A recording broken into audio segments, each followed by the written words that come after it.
أعوذ بالله من الشيطان الرجيم. بسم الله الرحمن الرحيم.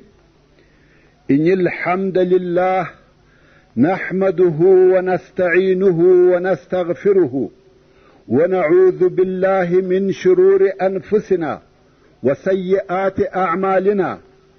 من يهده الله فلا مضل له ومن يضلل فلا هادي له، وأشهد أن لا إله إلا الله وحده لا شريك له، وأشهد أن محمدا عبده ورسوله صلى الله عليه وآله وأصحابه وسلم تسليما كثيرا.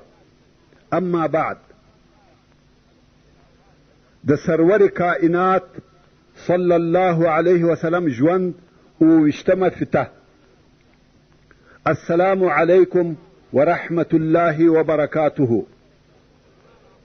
محترم ورونو، په تیره شپږویشتمه پته کې موږ د خیبر د لارې واقعات بیانول او قصه مو دې ځای ته رسېدلې وه کم وخت چې مسلمانان خیبر ته نږدې سوه او د لرې د خیبر کښتونه او باغونه ولیدل سوه، نو مسلمانانو په ډېر لوړ آواز تکبیر او تهلیل وایه.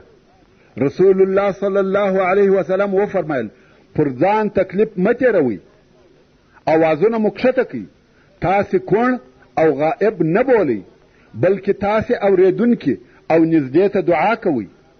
رسول الله صلی الله علیه وسلم نږدې و خیبر ته واړول. د مازدیګر لمونځ یې ادا کړئ. د لمانځه تر ادا کولو وروسته یې هغه خواړه چې د دوی سره ورسره وه راوغوښته. د ټولو سره بل شی نه و موجود بیله د اوربشو د اوړو څخه. هغه یې خیشته کړه او ټولو وخوړه.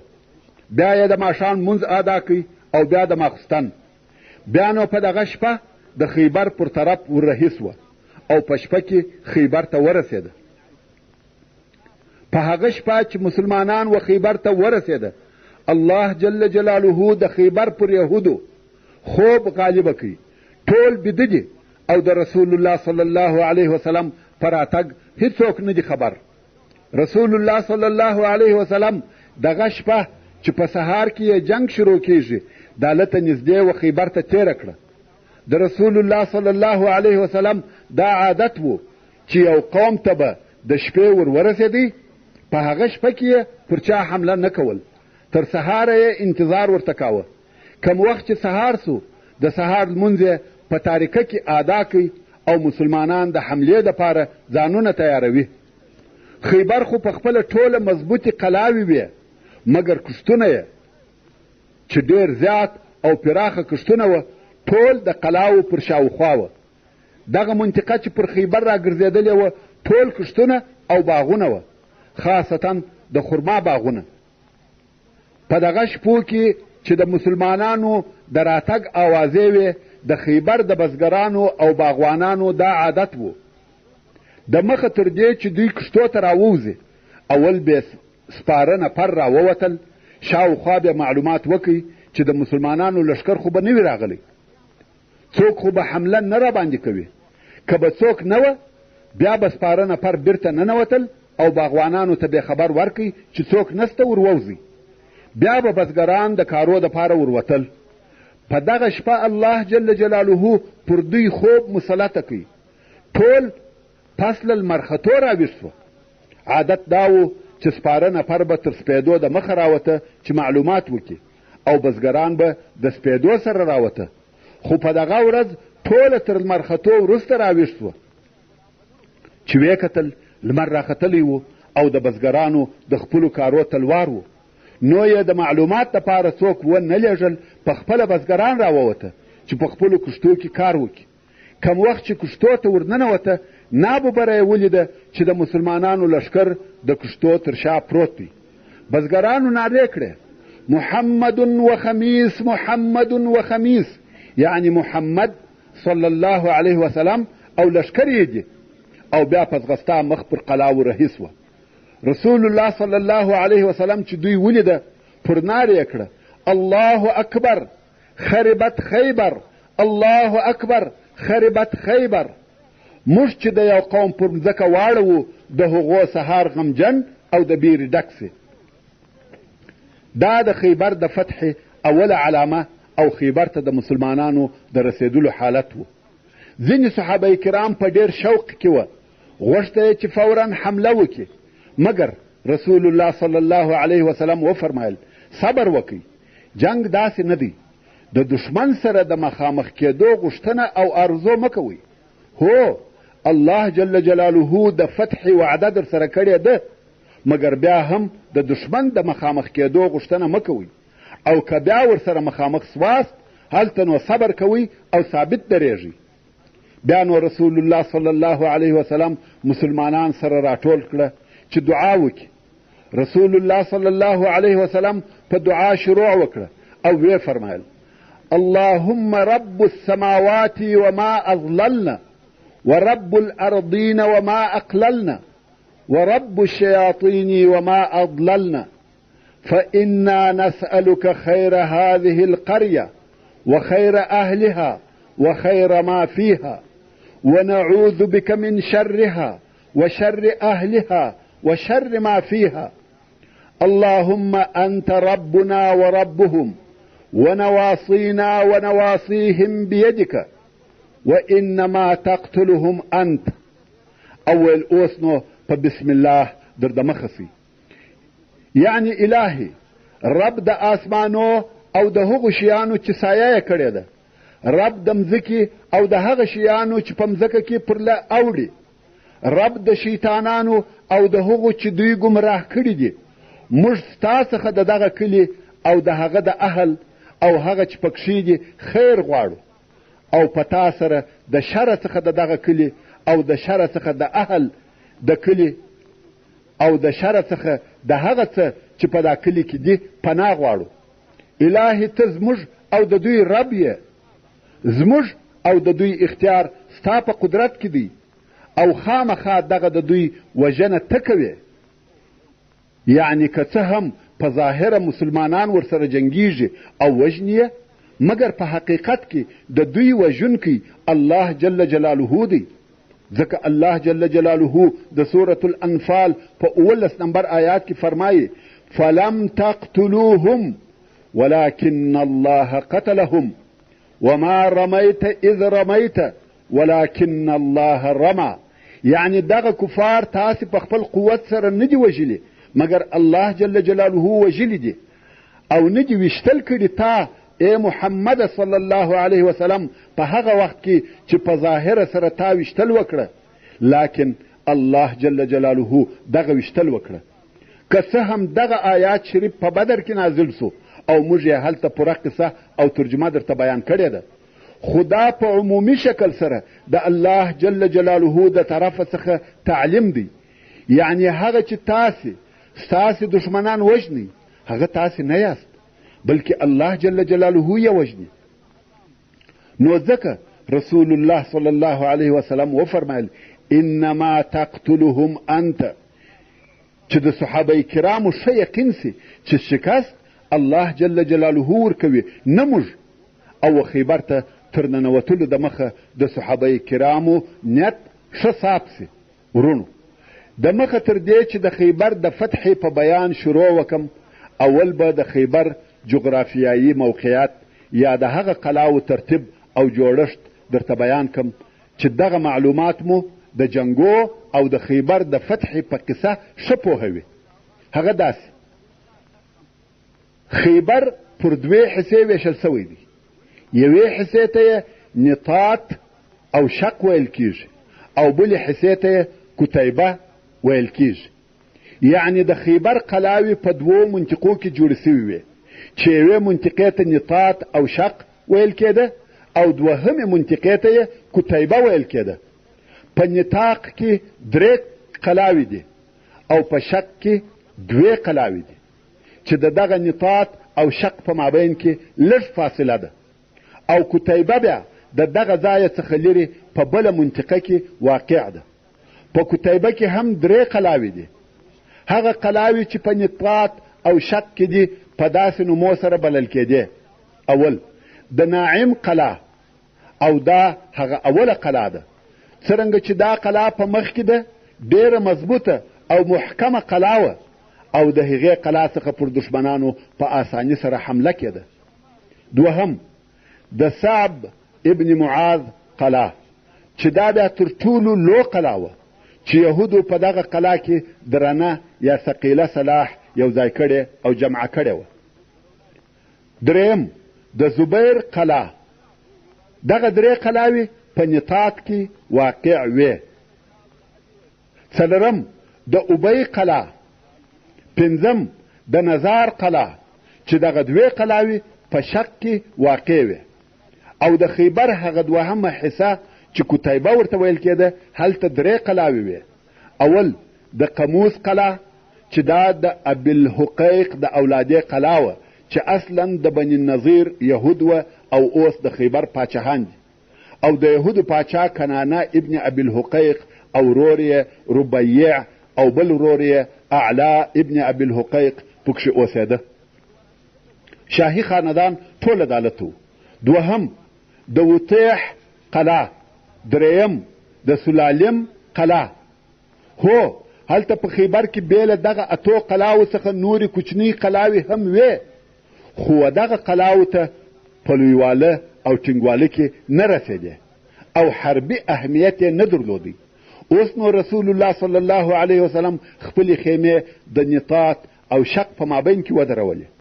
د مسلمانانو د لشکر ساتنه او پیرداري حضرت عمر ابن الخطاب رضی الله تعالی عنه پر غاړه واخیسته، خو د مسلمانانو د لشکر اعاشه او د اوبو رسول او ځای پر ځای کول د حضرت عثمان ذی النورین رضی الله تعالی عنه پر غاړه وه.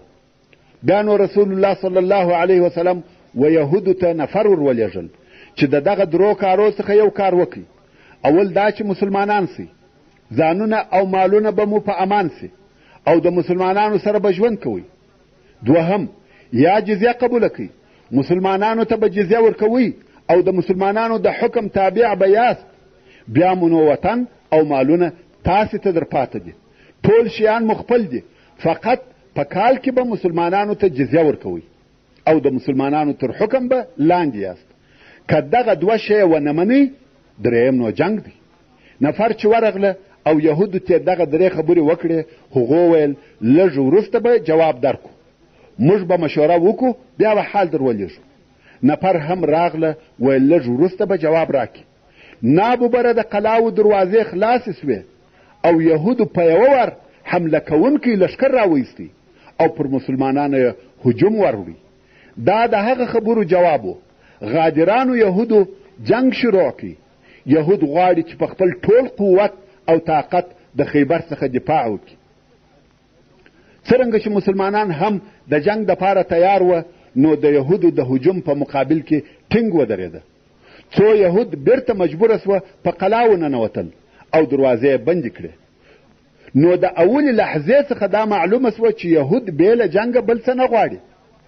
بیا نو رسول الله صلی الله علیه وسلم امر وکړي چې د خرماو درختې یې ورپرې کړي، قطع یې کړي، چپه یې کړي، لکه څرنګه چې مسلمانانو دغه کار د بني نظیر د یهودو سره هم کړی و. نو مسلمانانو د خرماو 400 درختې چپه کړې. په دغه کار د یهودو زړونه ولوېده. ویل والله که کامیابه هم سو خو مال نه راپاته کېږي، نو راسئ چې جزیه قبوله کړو یا صلح ورسره وکړو. خو د یهودو مشرانو دا خبره نه کړه قبوله. ویل خیبر د چا نه تابع کېږي. نو یې د جنگ عزم وکړي او هلته ویني چې د خرماو درختې یې چپه کېږي. ویل راځئ چې جنگ شروع کړو. نو یې د ناعم د قلا یوه دروازه خلاصه کړه چې د دغه قلا مشر او رئیس حارث نومېدی او د ده ورور چې مرحب نومېدی او د یهودو لوی پهلوان و، د دغه دروازې څخه راووتی. اوس مسلمانان په انتظار دي چې مرحب به د مبارزې او پهلوانۍ دپاره یو څوک ور وغواړي چې یو دم حارث د لشکره سره راووتی او پر مسلمانانو یې دوهم وار حمله وکړه چې دلته نو د مسلمانانو او یهودو په مابین کې لوی جنگ شروع سو. مسلمانانو د دغه حملې په مقابل کې شاته ولاړه، ځکه د جنگ دپاره یې هیڅ تیاری نه درلوده. د دوی دا خیال و چې اوس به فقط د دوو پهلوانانو په مابین کې مبارزه کیږي، نه لشکري جنگ. خو هغه یهودو ناببره حمله وکړه او مسلمانان د ماتې په حالت کې سوه، پر شا ولاړه. یهودو پر مسلمانانو ضربې او د تورو وارونه شروع کړه، تر داسې اندازې چې د جنگ او حملې په شروع کې یهود تر رسول الله صلی الله علیه وسلم پورې ورسېده او رسول الله صلی الله علیه وسلم په خپله د یهودو سره ډېر شدید جنگ کاوه. څو مسلمانان بیرته د رسول الله صلی الله علیه وسلم سره ټینګ سوه او یهود یې پر شا کړه. یهود هم بیرته ولاړه، په قلا وننوتل او دروازې پسې بندې کړې. اوس نو د حملې او هجوم وخت د یهودو په لاس او اختیار کې دی. هر وخت چې یې زړه وغواړي هغه وخت د قلاو څخه راوځي او حمله کوي او مسلمانان تر قلاو د باندې انتظار کوي، ځکه مسلمانان د حملې دپاره لار نه لري او قلاو ته نسي ورتلای. کم وخت چې د یهودو دغه حمله پای ته ورسېده، رسول الله صلی الله علیه وسلم د استراحت امر وکړ. مسلمانانو ته وویل یو څه آرام وکړي. مسلمانانو د راحت دپاره ځانونه واچول، خو یو د مسلمانانو څخه چې نوم یې محمود ابن مسلمه و او د محمد ابن مسلمه رضی الله تعالی عنه ورور و، ویلي ده چې هلته یوه قلا ده بې له دغه مشهورو قلاو څخه چې نومونه یې یاد سوه. په هغه قلا کې څوک نه اوسېږي، بله خالي قلا یې ولیده، نو یې غوښته چې د دغه غږه څخه لرې سي او هلته ګوښه یو څه آرام وکړي.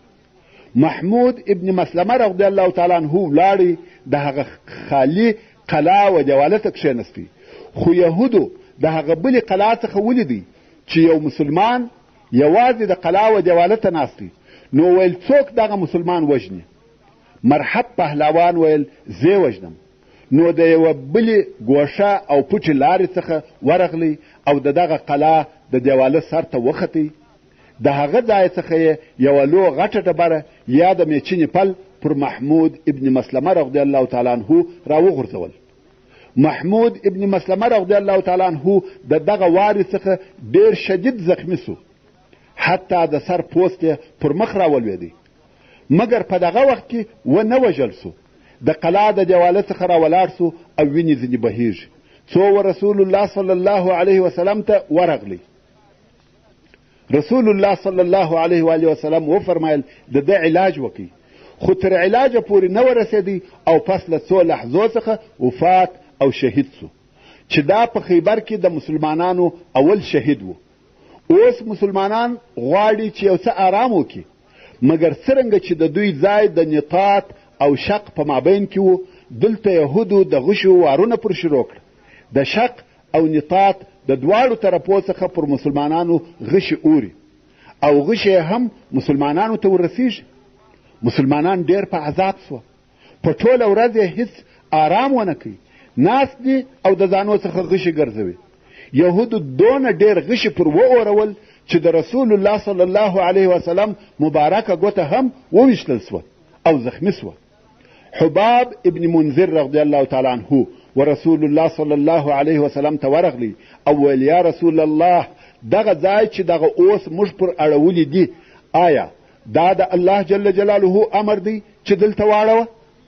او که دا په جنگ کې رایه او نظر دی؟ رسول الله صلی الله علیه وسلم وفرمایل یا دا جنگی رایه او نظر دی. نو حباب ابن منذر رضی الله تعالی عنه ویل یا رسول الله، دغه ځای و دغه قلاو ته ډېر نږدې دی او د یهودو ټول جنگي خلق هم دلته دي. دوی زموږ په حال خبریږي او موږ د دوی په حال نه یو خبر، او د دوی غشي موږ ته رارسیږي، خو زموږ غشي نه ورسیږي او موږ د دې څخه هم په امان نه یو چې د شپې حمله را باندې وکړي.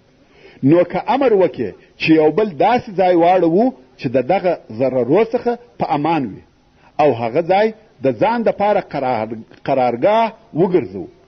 رسول الله صلی الله علیه وسلم وفرمایل ستا نظر صحیح دی، مګر اوس نه. بیا به یهود وایي چې وبېرېده. نو مسلمانان ناست دي او د ځانو څخه غشي ګرځوي. دوی غوښته چې یو څه آرام وکړي، خو هغه یې ټوله ورځ په دفاع او د غشو په ګرځولو تېره سوه. تر ماښامه یې دغه حال و، څو شپه سوه او رسول الله صلی الله علیه وسلم امر وکړي چې درځئ او بل لرې داسې ځایه واړول چې د یهودو غشي نه ورسېده. په دغه بله ورځ مسلمانانو د هجوم او حملې دپاره ځانونه تیار کړه. رسول الله صلی الله علیه وسلم وفرمایل چې بې له زما اجازې څخه به نه څوک حمله کوي او نه به وروځي. اوس چې د یهودو د قلا دروازې خلاصې سوې او د یهودو سپاره پهلوانان د مبارزې دپاره راووته، د مسلمانانو څخه یو نفر چې د بني اشجع د قبیلې څخه و، یعنی نه د مهاجرینو څخه و نه د انصارو څخه، د رسول الله صلی الله علیه وسلم بې اجازې یې پر یهودو حمله وکړه. غواړي چې خپل ځان او دلاوري ښکاره کړي، خو بدبختانه د یهودو د طرفه ووژل سو، چې دا د مسلمانانو څخه دوهم نفر و چې وژل کیږي. مګر د ده په باره کې رسول الله صلی الله علیه وسلم وفرمایل لا تحل الجنة للعاصي، یعنی سرکشه او هغه چا لره چې اطاعت نه کوي جنت نسته، ځکه د رسول الله صلی الله علیه وسلم د طرفه واضحه او ښکاره امر سوی و چې زما بې اجازې به څوک حمله نه کوي. خو دغه نفر سره د دغه امره نافرمانی وکړه، نو ځکه رسول الله صلی الله علیه و آله وسلم وفرمایل چې نافرمانه ته هغه چې اطاعت نه کوي جنت نسته. او د دغه دروازې د خلاصېدو سره یو مریی راووتی چې د یهودو پسونه یې پیول، شپانه و. دی په داسې ډول سره راووتی لکه دغه پسونه چې پیایي، مګر د هغه پسو سره د مسلمانانو و لښکر ته ورغلی او بیا رسول الله صلی الله علیه وسلم ته ورغلی، ویل یا رسول الله ما ستا پر دین ایمان راوړی دی او وایم لا اله الا الله وانک رسول الله. رسول الله صلی الله علیه وسلم د ده په ایمان خوشحاله سو. بیا شپانه وویل دغه پسونه زما سره امانت دي او زه بیرته یهودو ته نه ورځم، نو دغه پسونه تاسې اخلئ؟ رسول الله صلی الله علیه وسلم وفرمایل یا. شپانه ویل نو څه په وکم؟ رسول الله صلی الله علیه وسلم وفرمایل امانت باید بیرته و خپل خاوند ته ورکول سي، که څه هم زموږ د دشمنانو څخه وي، موږ امانت مال نه اخلو. مریی ویل نو څنګه یې بیرته ورولم؟ که یهود زما په اسلام خبر سي وژني مې. رسول الله صلی الله علیه وسلم وفرمایل د دوی پر طرف یې وروشړه. شپانه ویل ورکیږي. رسول الله صلی الله علیه وسلم ویل ته وروشړه. شپانه هم اطاعت وکړي او پسونه یې د خیبر او قلاو پر طرف وروشړل. اصحاب کرام وایي دغه پسونه د خپلې قلاوه طرف ته داسې رهي وه لکه شپانه چې ورهي کړي وي، تر څو چې قلا ته ننوته. نو شپانه خپل امانت تسلیم کړي. بیا نو د مسلمانانو د طرفه حمله او هجوم شروع سوه او دغه شپانه هم په دغه حمله کې ګډون وکړي. د اول وار دپاره په جنگ کې حصه واخیسته او شهید کړه سو. په سهار کې مسلمان سو او د ماپښین تر مانځه د مخه شهید سو. نو یې په اسلام کې هیڅ لمونځ نه و کړی او شهید سو. دلته نو رسول الله صلی الله علیه وسلم وفرمایل که څوک غواړي چې د اهل جنت څخه و یوه داسې نفر ته وګوري چې هغه نفر دې په ټول عمر یو رکعات لمونځ نه وي کړی، نو دې و دغه شپانه ته وګوري او د ده سره اوس دوې حور العین ورسره دي رضی الله تعالی عنه. ورونو په حدیث شریف کې راغلی دي چې جنت و تاسې ته ستاسې د چوټې تر بند در نږدې دی او اور هم دغه رنګه نږدې دی. نو جنت ته تګ ډیر آسانه دی چې الله جل جلاله یې و چاته آسانه کړي. اوس نو د ناعم د قلا پر شاوخوا د مسلمانانو د طرفه محاصره ټینګیږي او جنگ هم د ناعم د قلا پر شاوخوا دی چې دغه قلا د خیبر اوله قلا ده. د مسلمانانو ډلې په یهودو پسې ګوري چې څنګه حمله پر وکړي او یهود بیا په مسلمانانو پسې ګوري چې په نتیجه کې کوچنی حملې کیږي او دې جنگ څو ورځې دوام پیدا کوي. هفته تېره سوه صحیح نتیجه نسته، 10 ورځې تېرې سوې بیا هم بې نتیجې دي، ځکه قلا ډېره محکمه ده خو د مسلمانانو د طرفه محاصره دوام لري.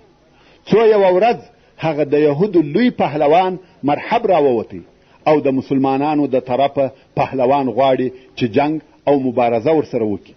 مرحب د مسلمانانو د لشکر و مخته د غرور او تکبر حرکتونه کوي، ځکه مرحب د یهودو داسې پهلوان و چې په ټولو یهودو کې مثل او جوړنه وه او په عربي سره یې د غرور او د ځان د تعریف بیتونه ویل چې هغه داسې وه: قد علمت خیبر انی مرحب شاکی السلاح بطل مجرب اذا الحروب اقبلت تلهب. د ده د مقابلې دپاره عامر ابن الاکواع رضی الله تعالی عنه ورووتی او هغه بیا دا بیت وایه: قد علمت خیبر انی عامر شاکی السلاح بطل مغامر. نو د دوی دوه په مابین کې د تورو وارونه سره شروع سو. د مرحب واری د عامر رضی الله تعالی عنه پر سپر ومشتی، څرنګه چې د عامر رضی الله تعالی عنه توره لنډه او کوچنی وه، غواړي چې مرحب پر پښو په ووهي. کم وخت چې واری پر وکړي، توره د مرحب څخه خطا سوه او راغله په خپله د عامر پر خپل زنګانه ومشته او د هغه زخمه څخه عامر رضی الله تعالی عنه وفات سو.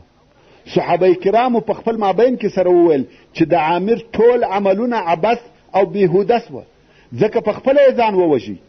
نو سلمه ابن الاکواع رضی الله تعالی عنه وایي: زه و رسول الله صلی الله علیه و آله وسلم ته په داسې حال کې ورغلم چې ژړل مې، او ما ویل: یا رسول الله، آیا رښتیا د عامر ټول عمل عبث او برباد سو؟ رسول الله صلی الله علیه وسلم ویل: چا ویل؟ ما ویل: ستا ځینې اصحاب وایي. رسول الله صلی الله علیه وسلم وفرمایل: هر څوک چې وایي هغه غلط وایي او عامر لره 2 اجره دي. خیر، مرحب پهلوان دوهم وار بیا په میدان کې ودرېدی. هغه بیتونه وایي او بیا یې د مبارزې دپاره نفر وغوښتی. دلته نو حضرت علی رضی الله تعالی عنه ورووتی او دغه بیت یې وایه: انا الذي سمتني امي حیدره كليث الغابات كريه المنظره او فيهم بالساعي كيل السندره. مگر محمد ابن مسلمه رضی الله تعالی عنه ورته ویل: یا علی، پر ده زما بدله پاته ده، ځکه زما ورور محمود ابن مسلمه یې وژلی دی. که ستاسې په یاد وي، دغه مرحب پهلوان و چې پر محمود ابن مسلمه رضی الله تعالی عنه یې د قلا د بامه څخه لو ډبره راوغورځول او په شهادت یې ورساوه. محمد ابن مسلمه رضی الله تعالی عنه و علی رضی الله تعالی عنه ته ویل: دی ما ته راپرېږده، ځکه پر ده زما بدله پاته ده. نو محمد ابن مسلمه رضی الله تعالی عنه ورووتی او د دوی دوه په مابین کې هغه لوی جنگ او مبارزه شروع سوه، کوم چې تاریخ یې نه هیروي او مسلمانانو په ټول عمر داسې جنگ او مبارزه نه و لیدلې لکه د محمد ابن مسلمه رضی الله تعالی عنه او مرحب په مابین کې چې وسوه. پوره 1 ساعت دغه جنگ دوام وکړي او د دواړو طرفو خلق ورته ګوري. جنگ روان دی او پهلوانان د جنگ په حرکتو کې مخته سي شاته سي، تر څو چې یوې منطقې ته ورسېده چې هلته درختې وې او د دغه درختو په مابین کې جنگ سره کاوه. څو د دوی په مابین کې یوه درخته راغله، د دغه درختې دې طرف او هغه طرف ته وهل سره کوي. د ډیرو وارو او وهلو په سبب د درختې شاخونه پرې کېده او رالوېده، تر داسې اندازې چې د درختې ټول شاخونه پرې سوه، فقط د درختې یوه تنه پاته سوه. داسې معلومېده لکه د دوی په مابین کې چې یو سړی ولاړ او دوی د دغه درختې پر تنه سره راګرځي او جنگ کوي. خلق هم ورته ګوري چې دا څنګه جنگ او وهل دي، خو یو هم هغه بل نسی وهلی. دغه جنگ ډیر وخت دوام درلودی، څو په آخر کې محمد ابن مسلمه رضی الله تعالی عنه وکولای سوای چې مرحب پر پښه ووهي. مرحب غزار سو او ولوېدی.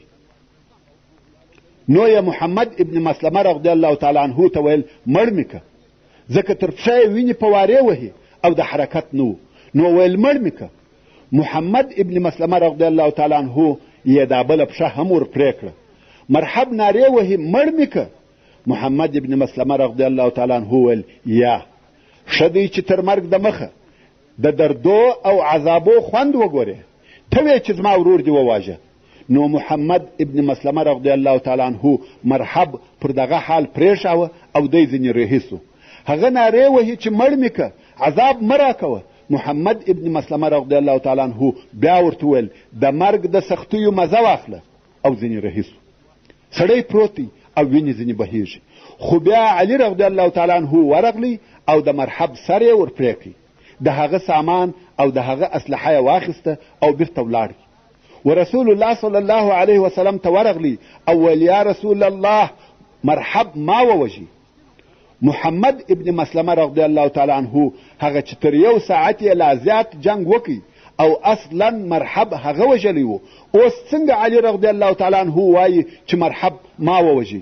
نو ویل یا رسول الله والله ما مرحب نه پرېښاوه مګر د دې دپاره چې د مرګ عذاب وویني، اصلا مرحب ما وژلی دی.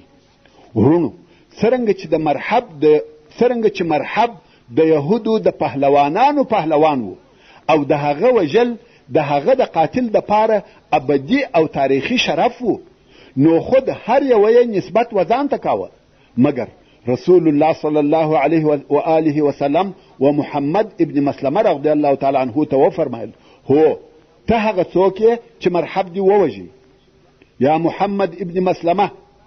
او علی رضی الله تعالی عنه ته وفرمایل یا علی د هغه وژل سوي سړي سامان و محمد ته ورکه چې و دغه سامان ته سلبه ویل کیږي او هغه چاته ورکول کیږي چې د وژل سوي سړي قاتل او وژونکی وي.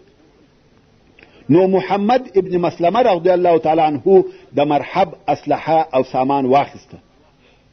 نو د یهودو د لوی پهلوان مرحب وژل د محمد ابن مسلمه رضی الله تعالی عنه پر لاس و. د مرحب تر وژل کېدو وروسته د مرحب ورور حارث میدان ته راووتی چې دا هم لوی پهلوان و. یوازې دی نه بلکې د مرحب ټوله کورنۍ جنگي پهلوانان و. نو حارث راووتی او د مسلمانانو څخه پهلوان غواړي چې مبارزه ورسره وکړي. ودته ابو دجانه رضی الله تعالی عنه د سره دسمال خاوند او مشهوره جنگي قهرمان ورووتی. په لږ وخت کې حارث ووژي. بیا د مرحب بل ورور چې یاسر نومېدی هغه راووتی او د مسلمانانو څخه مبارز غواړي. ودته زبیر ابن العوام رضی الله تعالی عنه چې د معرفي کولو ضرورت یې نسته ورووتی. دغه یاسر تر اندازې زیات جګ او غټ سړی و. کم وخت چې دغه یاسر راووتی او په اسلحه هم پټ و د ځان د تعریف شعرونه او بیتونه یې ویل. رسول الله صلی الله علیه و آله وسلم چې ولیدی په ډېر تعجب سره یې وویل ما اطوله، دا څونه جګ دی، دا څه بلا ده؟ رسول الله صلی الله علیه وسلم دونه جګ سړی نه و لیدلی. نو یې پوښتنه وکړه ویل دا به 5 ذراعې وي؟ صحابه کرام وویل بلکې تر دغه هم جګ دی یا رسول الله.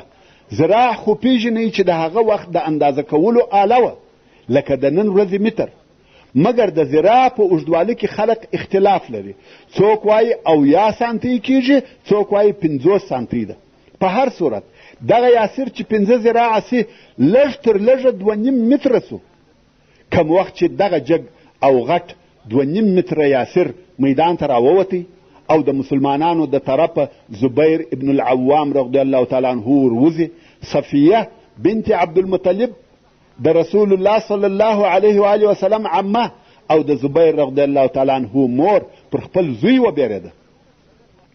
او دا هغه ښځه وه چې هیڅ بیره یې نه درلوده، دا وبېرېده او رسول الله صلی الله علیه وسلم ته ورغله ویل یا رسول الله دا څه بلا ده؟ بیرېږم چې زوی به مې رامړ کړي. رسول الله صلی الله علیه و آله وسلم وفرمایل یا ستا زوی وژني ان شاء الله تعالی. نو زبیر رضی الله تعالی عنه ورووتی او دا شعر وایي قد علمت خیبر انی زبار قلم القرم غیر نقص فرار. نور بیتونه هم ویل او په جنگ شروع وسو. دې جنگ هم 1 ساعت دوام وکړي، خو په آخر کې زبیر رضی الله تعالی عنه پر غټ یاسر قاتلانه حمله او واري وکړي او یاسر یې ووژي. دلته نو رسول الله صلی الله علیه و آله وسلم په لوړ آواز تکبیر ووایه الله اکبر، ځکه څوک دغه بلا وژلی سي. او رسول الله صلی الله علیه وسلم وفرمایل لكل نبی حواری و حواری الزبیر، یعنی هر نبی لره ناصر، کومک کوونکی، مخلص او صداقتمن سته، خو زما ناصر او مخلص زبیر دی رضی الله تعالی عنه. او بیا د یهودو څخه عامر راووتی، ودته حضرت علی رضی الله تعالی عنه ورووتی او عامر یې ووژي. بیا د یهودو څخه د اسید په نامه یو لوی او مشهوره پهلوان راووتی، دته محمد ابن مسلمه رضی الله تعالی عنه ور ووتی او اسید یې ووژي. یهود ولیده چې هر پهلوان یې مبارزې ته وروځي هغه وژل کیږي، نو یې مبارزه پرېښول. ویل په دې کار کې فایده نسته، زموږ پهلوانان که هر څونه قوي هم وي خو د مسلمانانو پر پهلوانانو نسي غالبه کېدلی. نو یې دغه یو په یو جنگ او مبارزه پرېښول او هغه ډله ییز جنګونه کیږي. خو په دې مابین کې 2 هفتې تېرې سوې، 14 ورځې، مګر مسلمانانو کم خاص بری لاسته نه راوړی، ځکه یهود ټول په قلاو کې دي. 15مه ورځ چې قلا خلاصه سوه، د یهودو د جملې څخه یو نفر و رسول الله صلی الله علیه وسلم ته ورغلی. رسول الله صلی الله علیه وسلم پوښتنه ځینې وکړه چې څه خبر دې راوړی دی؟ سړي ویل خبره دا ده چې موږ پهلوانان لرو، نفر او اسلحه لرو، اوبه او خوراکه په دونه اندازه را سره سته چې په کلو یې نسو خلاصولی. قسم په الله خیبر نه فتح کیږي. رسول الله صلی الله علیه وسلم ورته ویل راغلی یې چې ما وبېروې؟ یهودي ویل یا. ویل نو د چیش دپاره راغلی؟ سړي ویل راغلی یم امان در څخه غواړم، ځکه زه پوهېږم چې ته خیبر فتح کوې او ټول یهود پوهېږي چې خیبر فتح کیږي، ځکه دا زموږ په تورات کې لیکلي دي چې ته به خیبر فتح کوې. نو زه راغلی یم د ځان او د خپلې کورنۍ او مالو دپاره امان غواړم، زه نه غواړم چې ستا سره جنګ وکړم. سړي ویل دا چې ته قلا فتح کې او بیا مې بندي ونیسې، تر هغه د مخه امان غواړم. رسول الله صلی الله علیه وسلم هم امان ورکړي او وی فرمایل هغه څوک چې جنگ نه کوي و هغه لره امان دی. رسول الله صلی الله علیه وسلم ته د دغه نفر د خبرو څخه دا ور معلومه سوه چې د یهودو په زړو بیره ننوتلې ده او د نصرت وخت رانږدې سوی دی. په تیرو 14 ورځو کې رسول الله صلی الله علیه و آله وسلم د مسلمانانو بیرغ و مختلفو نفرو ته ورکاوه، نن دې ته سبا هغه بل ته، خو یو هم نسو کامیابه. نو په دغه شپه رسول الله صلی الله علیه وسلم وفرمایل سبا بیرغ و داسې چاته ورکوم چې الله او رسول الله یې خوښ لري او د ده هم الله او رسول الله خوښ دي.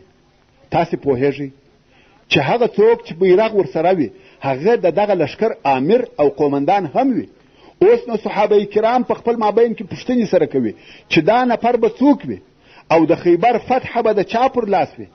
حضرت عمر فاروق رضی الله تعالی عنه وایي په والله هیڅ وخت مې د امریت خواهش او غوښتنه په زړه کې نه ده راګرځېدلې مګر په دغه ورځ، هغه هم په دې سبب چې رسول الله صلی الله علیه وسلم وفرمایل چې الله او رسول الله دغه نفر خوښ لري. نو هر نفر چې سبا بیرغ واخلي هغه څوک دی چې الله او رسول الله یې خوښ لري. حضرت عمر رضی الله تعالی عنه وایي چې زما د زړه غوښتنه دا وه چې دغه نفر زه وایي. نو ټول اصحاب کرام په انتظار دي چې سبا به بیرغ څوک واخلي، حتی چې سبا سهار تر هغه خپل وخت د مخه راویښ سوه او په دې انتظار وه چې بیرغ به څوک واخلي. کم وخت چې سهار سو د سهار تر مانځه وروسته رسول الله صلی الله علیه وسلم وفرمایل علي چیرې دی؟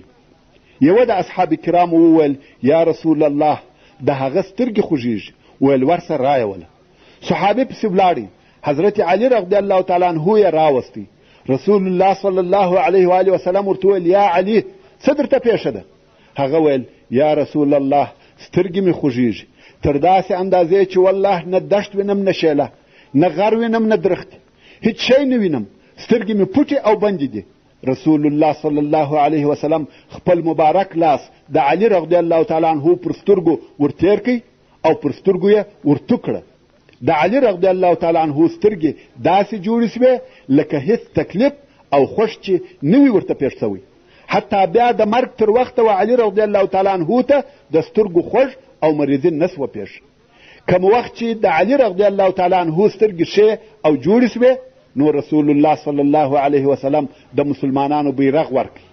علي کرم الله وجهه هم ډېر ژر لشکر جوړ او جنگ ته آماده کړي. د یهودو بیا هر ورځ دا عادت و چې په سهار کې به د سپرو یوه ډله د قلا څخه راوتل او پر مسلمانانو بیا حملې کولې او بیا چې به ولیده چې نور څه نسي کولی بیرته به ولاړه په قلاو به ننوته او د قلا دروازې به بندې کړې. دا یې د هرې ورځې کار و. نو په دغه ورځ چې علي رضی الله تعالی عنه بیرغ واخیستی بیا هم یهود راووتل، خو علي رضی الله تعالی عنه د خپل لشکره سره پر شا تلی. د یهودو په مقابل کې یې عقب نشیني کول. یهودو فکر وکړي چې مسلمانان ماتیږي او شکست خوري. نور هم پسې ورده سوه. علي رضی الله تعالی عنه پر شا ځي او یهود پسې ورده مخه کیږي. اصحاب کرام په تعجب کې دي چې دا څه پیښه ده، زموږ لشکر ولې د ماتې په حالت کې دی؟ نورو مسلمانانو کولی سوای چې پر یهودو حمله وکړي، مګر دا اجازه نسته چې څوک تر بیرغ ورده مخه سي. علي رضی الله تعالی عنه نور هم پر شا رهي دی. یهود بیرته ځینې راوګرځېده. د هغو په زړه کې هم یو څه شک پیدا سو. کوم وخت چې یهودو په بیرته راګرځېدو شروع وکړه غواړي چې قلا ته ننوځي، هلته د دوو طرفو د کمینه څخه مسلمانان راوغورځېده. علي رضی الله تعالی عنه د مخله د قلا د دروازې په چپه او راسته طرف کې دوه کمینه ورته نیولې وه. کوم وخت چې یهودو په بیرته راګرځېدو شروع وکړه هغه دوې ډلې چې په کمین کې ناستې وې هغو د قلا د دروازې پر طرف وروځغستل، غواړي چې دروازه خلاصه پاته سي. یهود پوه سوه چې مسلمانان دروازه راته نیسي، نو دوی هم مخ پر دروازه په ځغستا سوه. یهود او مسلمانان دواړه یو ځای د قلا دروازې ته ورسېده او د قلا د دروازې سره جنگ شروع سو. یهود غواړي چې ننوځي او د قلا دروازه بنده کړي، مسلمانان بیا غواړي چې دروازه خلاصه پاته سي. خو د دغه صحیح نقشې په سبب د یهودو په وسه نسوه پوره چې دروازه بنده کړي او مسلمانان هم د دغه دروازې څخه و قلا ته ورننوته.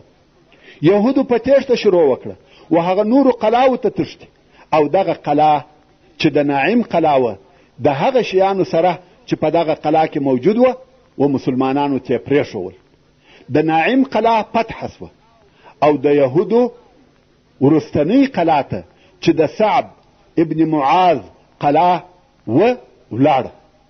د خیبر اوله قلا چې د ناعم قلا وه د الله جل جلاله په اراده د حضرت علي رضی الله تعالی عنه پر لاس فتح سوه چې دا نو د خیبر د فتح شروع وه. د دغه قلا په نیولو کې مسلمانانو د یهودو څخه هیڅوک بندي ونه نیوی. ټولو یهودو وکولای سوای چې وتښتي او ځانونه خلاص کړي. د صعب ابن معاذ د قلا محاصره او فتح کېده.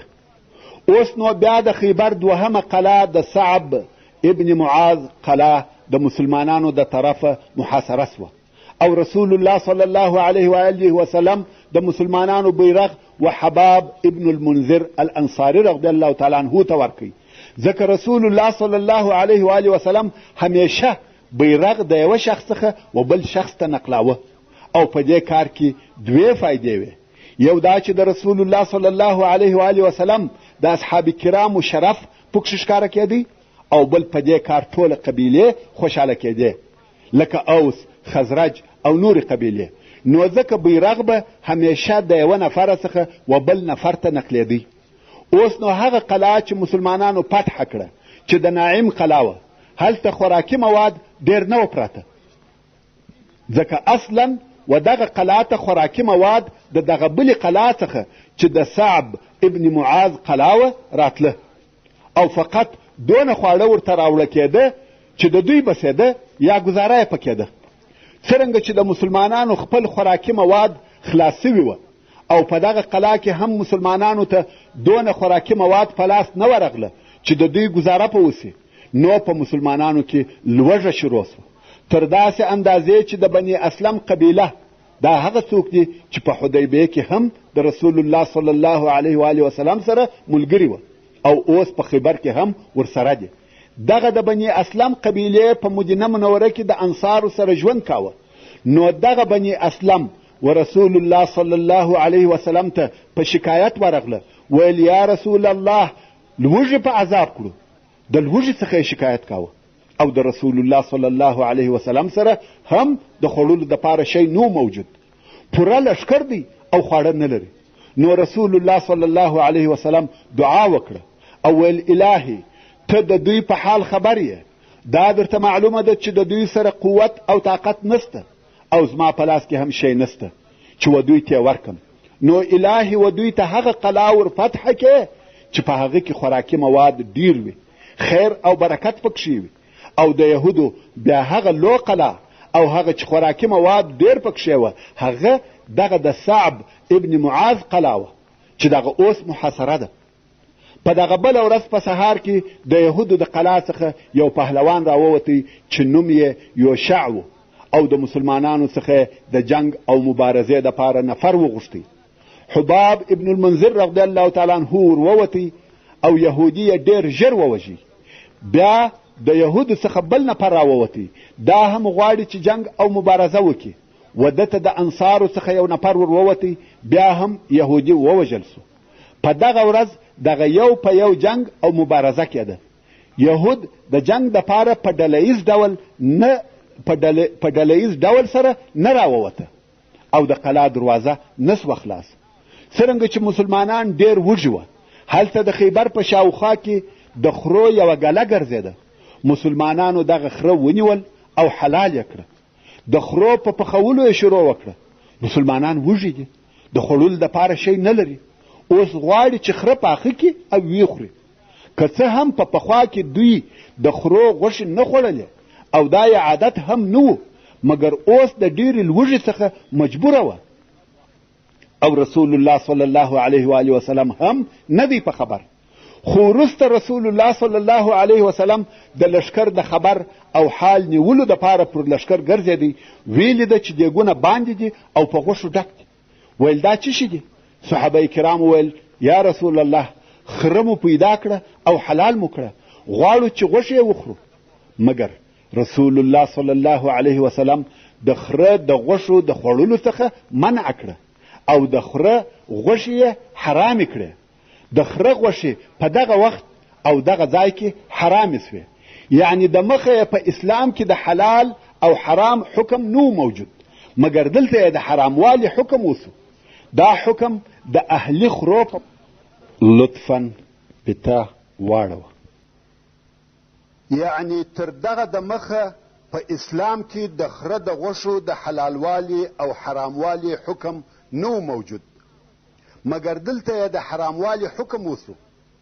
دا حکم د اهلي خرو په متعلق او باره کې دی. دغه خره چې د خلقو سره په کورو کې دي، خو یو هغه وحشي خره دی، د هغو غوښې حلال دي. او په دغه ځای یعنی خیبر کې رسول الله صلی الله علیه وسلم د متعې نکاح هم حرامه کړه. د متعې نکاح هغه موقتي نکاح ده چې د معین وخت دپاره نکاح تړي او د وخت تر تېرېدو وروسته هر یو په خپل کار پسې ځي، چې اهل تشیع یې تر اوسه پورې جایزه بولي او دغه نکاح پکښې کیږي. او په دغه ځای کې پر مسلمانانو د ټولو هغه حیواناتو غوښې حرامې کړه سوې چې څیرونکي داړې لري، چې هغه 4 تیره او اوږده نیښونه ولري. او همدارنګه د ټولو هغه مرغانو غوښې حرامې سوې چې د نورو مرغانو د څیرلو دپاره تیرې منګولې لري. نو هر هغه حیوان چې د څیرلو دپاره نیښونه لري او هر هغه مرغان چې د ښکار دپاره منګولې لري، غوښې یې حرامې دي. دغه 3 کاره د خیبر د فتح په وخت کې د صعب ابن معاذ د قلا سره حرام سوه. یهودو به همیشه د خپلو قلاو ساتنه او حفاظت کاوه. څوک نسوای ورنږدې کېدلی، ځکه په غوښو یې ویشتل. خو کله کله به د دوی ځینې چوپانان د پسو سره راوتل او پسونه به یې نږدې وه قلا ته ماړه کړه او بیرته به ولاړه. په دغه ورځ چې رسول الله صلی الله علیه وسلم د خپلو اصحابو سره ناست دی، یو شپانه راووتی او څو پسونه یې راویسته. مسلمانان د لوږې څخه ډېر په تکلیف دي، پسو ته ګوري، خو د هغه غوښو په سبب نسی کولای چې هلته ورنږدې سي. رسول الله صلی الله علیه وسلم وفرمایل څوک د دغه پسو څخه یو څه موږ ته راوستلی سي. یو د اصحاب کرامو څخه چې نوم یې ابوالیبس و ویل زه راولم یا رسول الله. رسول الله صلی الله علیه و آله وسلم ویل رایوله. نو دغه صحابي کرار په ناسته او سکېدلو پټ ورغلی، تر څو چې و پسو ته ښه ورنږدې سو. په یوه وار د خپله ځایه څخه ور وغورځېدی او د پسو پر طرف یې ور وځغستل. دغه نور اصحاب کرام وایي چې موږ وده ته په تعجب کې سوو. یو پسه په راسته لاس ونیوی او یو په چپه لاس او دواړه یې پورته نیولي وه او رازغلي. داسې رارهي دی لکه هېڅ شی چې نه وي ورسره. خلق په تعجب ورته ګوري. څو پسونه یې رسول الله صلی الله علیه و آله وسلم ته راوړه او ویل یا رسول الله دا یې ستا مهماني. دا د صحابه کرامو قوت، شجاعت او صداقت و رضی الله تعالی عنهم اجمعین. اوس نو بیا رسول الله صلی الله علیه وسلم او اصحاب کرام ناست دي چې د یهودو د طرفه د غشو ویشتل شروع سوه. د غشو باران یې جوړ کړي او غشې هم تر دونه لرې مسافې رسېده چې عادتا غشې دونه فاصله نه رسېږي. دونه غشې اوري چې د ډیروالي په سبب مسلمانان زخمیانوي چې یو ګرځوي بل پر مشلي. رسول الله صلی الله علیه وسلم او اصحاب کرام د سپر په واسطه غشې د ځانو څخه ګرځوي. غشې اوري او صحابه کرام د هغو په دفاع مشغول دي چې دفعتا او ناببره د قلا دروازه خلاصه سوه او یهودو دفعتا حمله شروع کړه. د صعب د قلا څخه لښکر راووتی او په یوه وار یې هجوم راوړي. دلته مسلمانان د غشو په ګرځولو مشغول وه. د جنگ دپاره یې تیاري او آمادګي نه درلوده او جنگ هم شدید جنگ شروع سو. نو د دوهم وار دپاره مسلمانان پر شا ولاړه. د یهودو حمله دوام لري او جنگ شروع دی تر داسې اندازې چې یهود و رسول الله صلی الله علیه وسلم ته ور ورسېده او مسلمانان پر شا ځغلي. د جنگ پر میدان بیل رسول الله صلی الله علیه وسلم او څو نفره اصحاب کرام بل څوک نه سوه پاته. نور ټول مسلمانان پر شا ولاړه. دا بیا د صعب ابن معاذ د قلا و مخته د مسلمانانو شکست و. دلته نو رسول الله صلی الله علیه و آله وسلم و مسلمانانو ته ورنارې کړه الی عباد الله این تفرون. ای د الله بندگانو زما و طرف ته راسئ، چیرې تښتئ؟ خو بیا هم د دغه ناګهاني هجوم څخه خلق په ځغستا کې وه. رسول الله صلی الله علیه وسلم بیا ورنارې کړه یا اهل بیعت الرضوان یا اصحاب الشجره. ای د رضوان د بیعت خلقو، ای د درختې ملګرو. بیعت الرضوان خو په حدیبیه کې تر هغه درخته لاندې سوی و. کم وخت چې صحابه کرامو دغه غږ واورېدی بیرته راوګرځېده، ځکه دوی هلته د رسول الله صلی الله علیه و آله وسلم سره پر مرګ او نه تېښته بیعت کړی و. اوس رسول الله صلی الله علیه و آله وسلم په هغه نامه ورنارې کړه او دوی هم په دغه ناره راوګرځېده او د رسول الله صلی الله علیه وسلم څخه یې دفاع شروع کړه تر څو یهود یې بیرته پر شا کړه. د یهودو په دغه ناګهاني حمله کې د اصحاب کرامو څخه 3 نفره شهیدان سوه او د مسلمانانو دغه بیرته ژر راګرځېده د دې سبب سوه چې یهود بیرته پر شا ولاړ سي. خو اوس دغه د مسلمانانو بیرته راګرځېده یو دم او ناګهاني وه. یهود چې کومه نقشه جوړه کړې وه هغه عبث او بې فایدې سوه. اوس یهود وارخطا دي، یهود پر شا ځي او مسلمانان په پسې دي. یهود غواړي چې په قلا ننوځي او دروازه بنده کړي. څرنګه چې یهود او مسلمانان سره ګډ او خلط وه نو یهودو دروازه نه کړه بنده او مسلمانان پسې ورننوتل. اوس نو د رسول الله صلی الله علیه وسلم په ثابته پاته کېدو سره هغه د مسلمانانو شکست په نصر او کامیابۍ تبدیل سو او په دغه حمله د صعب ابن معاذ قلا هم فتح سوه. 2 نفره یهود بندیان ونیول سوه، خو ډیرو یهودو وکولای سوای چې وتښتي او د زبیر قلا ته ولاړ سي چې د خیبر 3مه قلا ده. اوس نو د دغه قلا په داخل کې ډیر کارونه پیښ سوه. یو دا چې په دغه قلا کې تر اندازې زیات د خوړلو مواد پراته وه. دونه خوراکي مواد موجود وه چې د مسلمانانو د ټول لښکر دپاره بس او کافي وه. لکه رسول الله صلی الله علیه وسلم چې دعا کړې وه. او بل په دې قلا کې مسلمانانو ثقیله سلاح پیدا کړه چې په هغو کې منجنیق هم موجود و. منجنیق داسې یوه آله ده چې د هغه په واسطه ډېرې لوی لوی ډبرې او د ډېرې لرې فاصلې څخه پر دښمن ورغورځول کیږي. منجنیق په هغه وختو کې داسې و لکه د نن ورځې توپ. رسول الله صلی الله علیه وسلم د هغه نفر څخه پوښتنه وکړه کم چې د مخه امان ورکړی و. ویل دا شیان یې د چا دپاره جوړ کړي وه؟ د یهودو خو د چا سره د جنګ کولو نیت او اراده نه وه. هغه نفر وویل دا یې ستا دپاره جوړ کړي وه. دوی د مدینې منورې د حملې دپاره ډېره لو نقشه جوړه کړې وه چې څه موده وروسته یې دا حمله کول. نو د دغه قلا د فتح کېدو سره د یهودو هغه وروستنۍ نقشه هم معلومه سوه. په دې قلا کې د شرابو ډېر خمان، بیلران او ژب پراته وه چې په شرابو ډک وه. رسول الله صلی الله علیه وسلم وفرمیل دغه ټول خمان مات او ژید څیرې کړي. یو د صحابه کرامو څخه چې په پخوا کې د شراب چښلو عادت درلودی او شراب خو تر خیبر د مخه منع سوي وه، نو خود د هغه منع کېدو سره یې پرې ایښې وه. مګر اوس چې شراب ولیده ډک ډک خمان ماتیږي او د ده مخ ته بهیږي، نو یې اشتها ورته وسوه. شیطان پر غالبه سو او شراب یې وچښل. نو یې رسول الله صلی الله علیه و آله وسلم ته وروستی. ویل یا رسول الله، عبدالله بیرته د شرابو چښلو ته رجوع وکړه. بیا یې شراب وچښل. رسول الله صلی الله علیه و آله وسلم ور ولاړ سو، خپله مبارکه چوټه یې وکښه او دغه نفر یې په واهه. دا واقعه د مخه تر دې وه چې د شرابو د چښلو جزا نازله سي چې هغه 40 درې ده. نو په دغه وخت کې دا هغه تعذیر او جزا وه چې رسول الله صلی الله علیه وسلم و دغه نفر ته ورکول. او ټول صحابه کرام یې امر کړه چې چوټه وکاږي او دی په ووهي. صحابه کرامو هم په خپلو چوټو واهه. دا کار د هغه چا دپاره سپکاوی و چې شراب یې چښلي وه. دلته نو حضرت عمر فاروق رضی الله تعالی عنه وویل پر تا دې د الله لعنت وي، ته شراب څښې او الله جل جلاله منع کړي دي.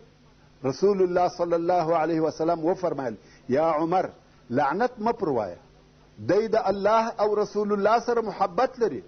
هو ګناهګاره دی مګر بیا هم الله او رسول الله خوښ لري. ایمان یې په زړه کې سته مګر شیطان پر غالبه سو. ورونو ګناه بیل او جلا شی ده، ایمان او د الله جل جلاله محبت بل شی دی. نو رسول الله صلی الله علیه وسلم دغه مسئله او دغه معنا په دغه ځای کې موږ ته راوښول. د دغسې کسانو دپاره توبه سته چې بالکل د ګناه څخه په پاکیږي. موږ باید یوه ګناهکار ته همیشه د ذلت په سترګه ونه ګورو. خو بدبختانه نن ورځ په موږ کې دا عادت ګرځېدلی دی که یو چا د خیر او نصیحت خبره راته وکړه، زه د ده هغه ګناه ور یادوم چې 10-15 کاله د مخه ځینې پیښه سوې وه. یعنې داسې ورته وایم چې ته په خپله ګناهکاره یې، ته بیا اوس ماته نصیحت کوې. او دا مې هیر کړي دي چې د توبې دروازه خلاصه ده او الله جل جلاله تواب او غفور دی. ممکن الله جل جلاله د ده په حال کې تغییر راوستلی وي او په خپله دغه لوی تغییر دی چې دی یو وخت ګناهکاره و او نن یې د امر بالمعروف او نهی عن المنکر وظیفه پر غاړه اخیستې ده. خلقو ته اسلامي شریعت او د رسول الله صلی الله علیه و آله وسلم متابعت ورشي.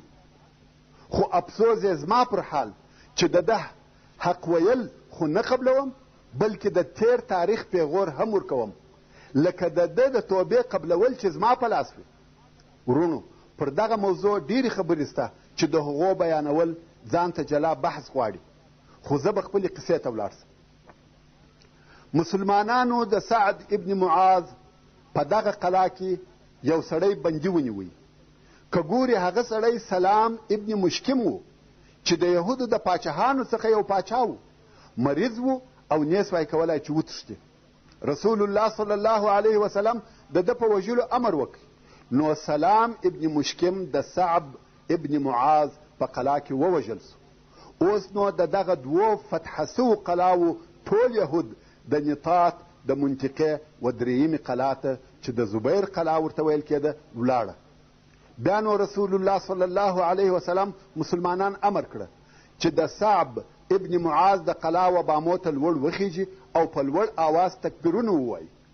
مسلمانان هم لوړ و قلا ته وختل او ټول لښکر په لوړ آواز د الله اکبر نارې وهي. دونه په زوره تکبیرونه یې ویل چې د خیبر هغه بلې حصې چې کتیبه نومېده اورېده او هلته د یهودو زړونه نور هم د بیرې ډک سوه. پوه سوه چې د صعب قلا هم مسلمانانو ونیول. دغه د مسلمانانو تکبیرونه د دوی د بیرې سبب وګرځېده. الله جل جلاله په تکبیر کامیابه کړه. د تکبیر د ویلو او نشریدلو وخت او سبب دغه ځای او دغه وخت دی. الله جل جلاله د تکبیر په ناره کې تاثیر ایښی دی. د زبیر د قلا فتحه کېده. رسول الله صلی الله علیه وسلم د مسلمانانو یوه ډله پرېښول چې د دغه دوو فتحه سوو قلاوو چې د ناعم او صعب قلاوې وې ساتنه او حفاظت وکړي. او په خپله رسول الله صلی الله علیه وسلم د نورو اصحاب کرامو سره د خیبر و درېیمې قلا ته رهي سو چې د زبیر قلا ده. د زبیر قلا ډیره مضبوطه او محکمه قلا وه او د غره پر سر جوړه سوې وه چې نه اسان ورتلای سوای او نه لښکر ورختلی سوای. دغه قلا د یهودو تر ټولو قلاو مضبوطه او محکمه وه. مسلمانانو هر څه کوښښ وکړي چې دغه قلا ونیسي مګر دا کار مشکل و. د هره طرفه پر راغله بیا هم نسوه کامیابه او یهودو بیا قصد کړی دی چې د قلا څخه هیڅ نه راوځي. یهودو یو د بل سره وویل د ناعم د قلا څخه وروتلو هغه یې راڅخه ونیول، بیا د صعب د قلا څخه وروتلو هغه یې راڅخه ونیول. اوس که دلته یو کال هم کښېنو په والله که ورووځو. نو یې مسلمانانو ته وویل تاسې هلته د باندې کښېنئ خو موږ نه دروځو. دلته د مسلمانانو هیڅ لار نه جوړیږي چې و قلا ته ورننوځي ځکه د هاخوا یې په غوښې ولي. د قلا محاصره دوام لري مګر د مسلمانانو هیڅ امید نسته چې دغه قلا دې ونیسي. څنګه یې ونیسي؟ مسلمانان ورنږدې کېدلی نسي او یهود راوځي نه. د مسلمانانو یوې ډلې کوښښ وکړي چې قلا ته ورسي خو څه یې ونه کړ.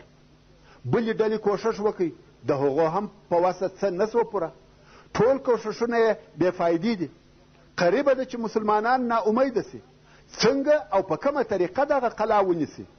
چناب وبره یو یهودي چې نوم یې غزال و د نورو یهودو په پټه راغلی او د رسول الله صلی الله علیه وسلم سره یې د ملاقات غوښتنه وکړه. اجازه ورکول سوه او د رسول الله صلی الله علیه وسلم سره کښېنستی. رسول الله صلی الله علیه وسلم ورته ویل څه خبر دې راوړی دی؟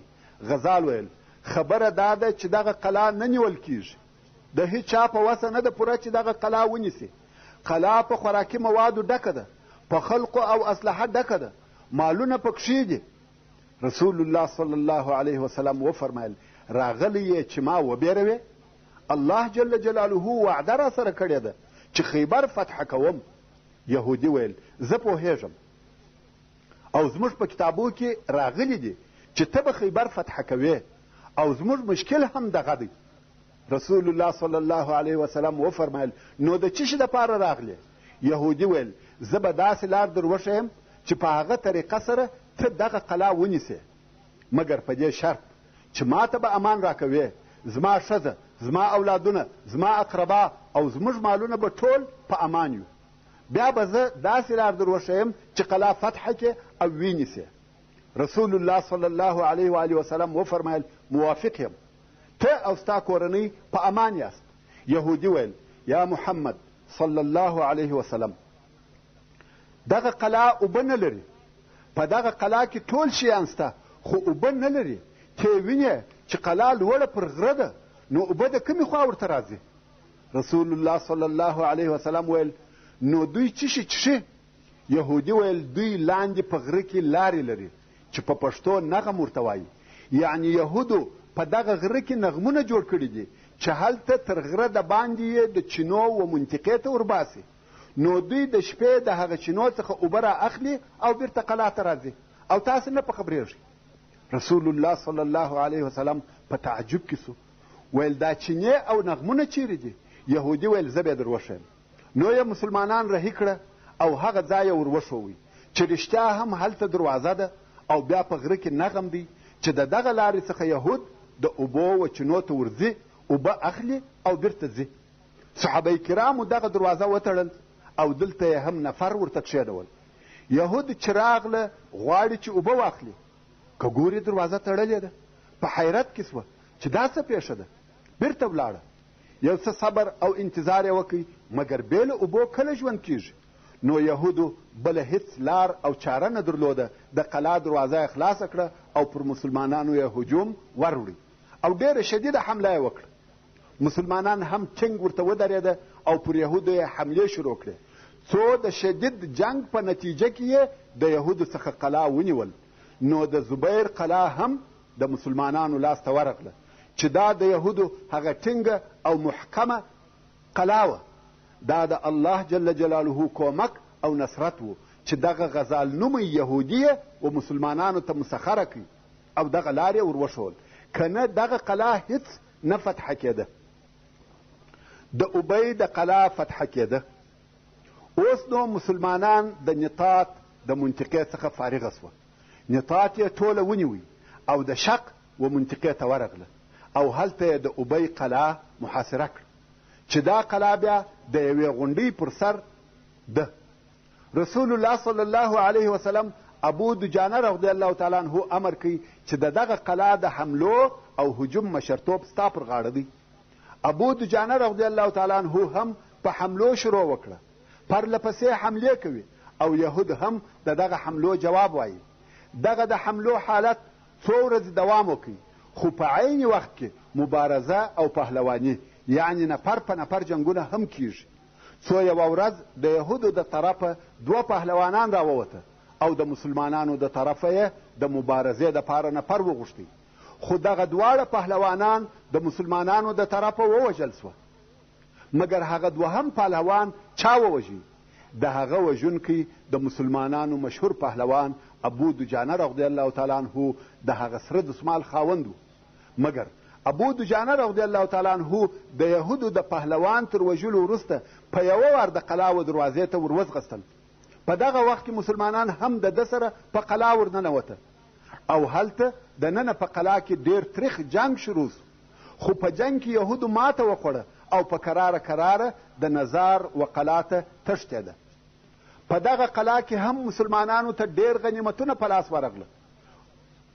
اوس نو د خیبر په اوله حصه کې دغه یوه قلا پاته ده چې د نزار قلا ورته ویل کیږي.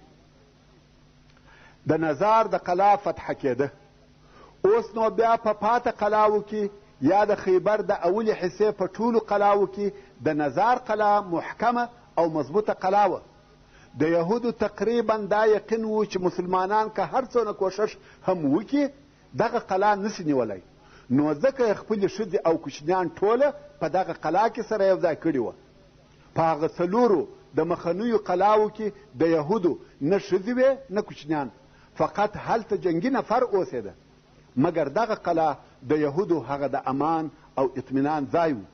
دوی ویل شاید نورې قلاوې فتح سي، خو دغه قلا نه فتح کیږي او اوس مسلمانانو دغه قلا محاصره کړه. څو ورځې تېرې سوې، مسلمانان غواړي چې د نزار قلا هم فتح کړي، خو دې کار ته هیڅ لار نه جوړیږي.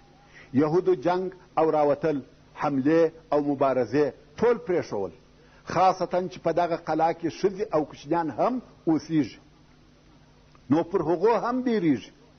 مګر مسلمانان چې بیا هر وخت و قلا ته ورنږدې سي په غشو او ډبرو یې ولي، نو څوک نسي کولای چې و دغه قلا ته ورنږدې سي. څو ورځې پر دغه محاصره تېرې سوې، هیڅ داسې علامه او نشانه نسته چې مسلمانان دې دغه قلا ونیسي. رسول الله صلی الله علیه وسلم امر وکړي چې هغه منجنیق چې یهودو جوړ کړی و راکش کړي. منجنیق خو هغه آله وه چې په هغه سره ډبرې او اورونه غورځول کېده او یهودو د مدینې منورې د نیولو دپاره جوړ کړی و. مسلمانانو هم منجنیق راکش کړي تر څو د نزار و قلا ته یې راوستی. بیا رسول الله صلی الله علیه وسلم وفرمایل چې هغه دباب هم راوړي. دباب بیا یوه بله ثقیله سلاح وه چې د یهودو د قلاو څخه مسلمانانو ته په لاس ورغلې وه.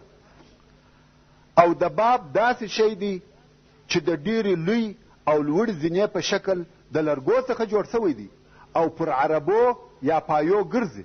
چې و قلاو ته درول کیږي او پر دغه دباب خیږي او قلا ته ور اوړي. نو اوس که دغه دباب خالي نه وي او قلا ته ور نږدې سي خو د قلا خلک یې په غوشو او ډبرو ولي، نو یهودو دغه دباب داسې جوړ کړی و لو اوږده زینه چې پر لرګو څرخېده او پر عربو په پورې وهلو تله د مخ د طرفه په څرمنو پټه سوې وه. ځکه که چیرې دغه د دباب نفر د مقابل طرفه په غوشو یا ډبرو وویشتل سي دغه څرمنې د هغه په مخ کې دي او د هغه څخه غشي او ډبرې په ګرځول کیږي. اوس چې مسلمانانو دغه دباب د قلا پر طرف ورهي کوي، یهودو بیا اورونه پر راغورځول چې دغه څرمنې په وسوځل سي. رسول الله صلی الله علیه وسلم امر وکړي چې دغه څرمنې په اوبو لندې کړي چې نه غشي نه ډبرې او نه اور تاثیر پر کوي. دا خو دباب سو. اوس نو مسلمانان د هغه منجنیق په واسطه د قلا دیوال په لویو لویو ډبرو ولي. رسول الله صلی الله علیه وسلم امر وکړي چې په منجنیق د دیواله یو ځای ولي، یعنی په ټولو ډبرو د دیواله یوه حصه ولي، ځکه هغه حصه ضعیفه کیږي او نړیږي.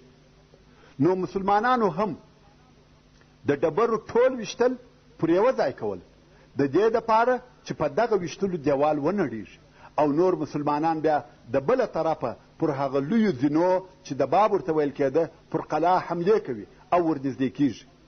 یهود یې په غوشو او ډبرو ولي، خو د هغه څرمنو په واسطه مسلمانان ساتلی دي. په اورو یې ولي، هغه بیا څرمنې لندې دي اور نه اخلي. یهود په بیره کې دي، د یوه طرفه دیوال په ډبرو ویشتل کیږي او هغه دیوال کرار کرار نړیږي او د بله طرفه مسلمانان په هغه دباباتو حملې پر کوي او کرار کرار قلا ته ورنږدې کیږي.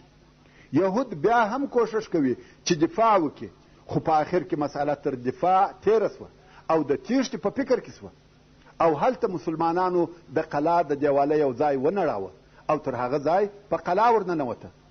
هلته دننه په قلا کې د مسلمانانو او یهودو په مابین کې شدید جنگ شروع سو، ځکه یهودو د دغې قلا څخه و نورو قلاو ته د تیښتې لار نه درلوده، نو خود یې د جنگ لار اختیار کړه. د جنگ په نتیجه کې یهودو بده ماته وخوړه. هغه کسان چې وژل کېده ووژل سوه او هغه کسان چې تښتېدلی سوای وتښتېده.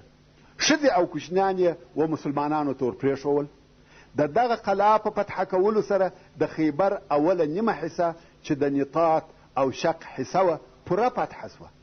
که څه هم په دغه منطقه کې هلته نورې کوچنۍ قلاوې وې، مګر د هغه قلاو اوسېدونکو چې د دغه لوی او محکمې قلا فتح کېده ولیده، هغه نورې قلاوې یې خالي کړې او د خیبر د ښار و دوهمې حصې ته چې کتیبه وه وتښتېده.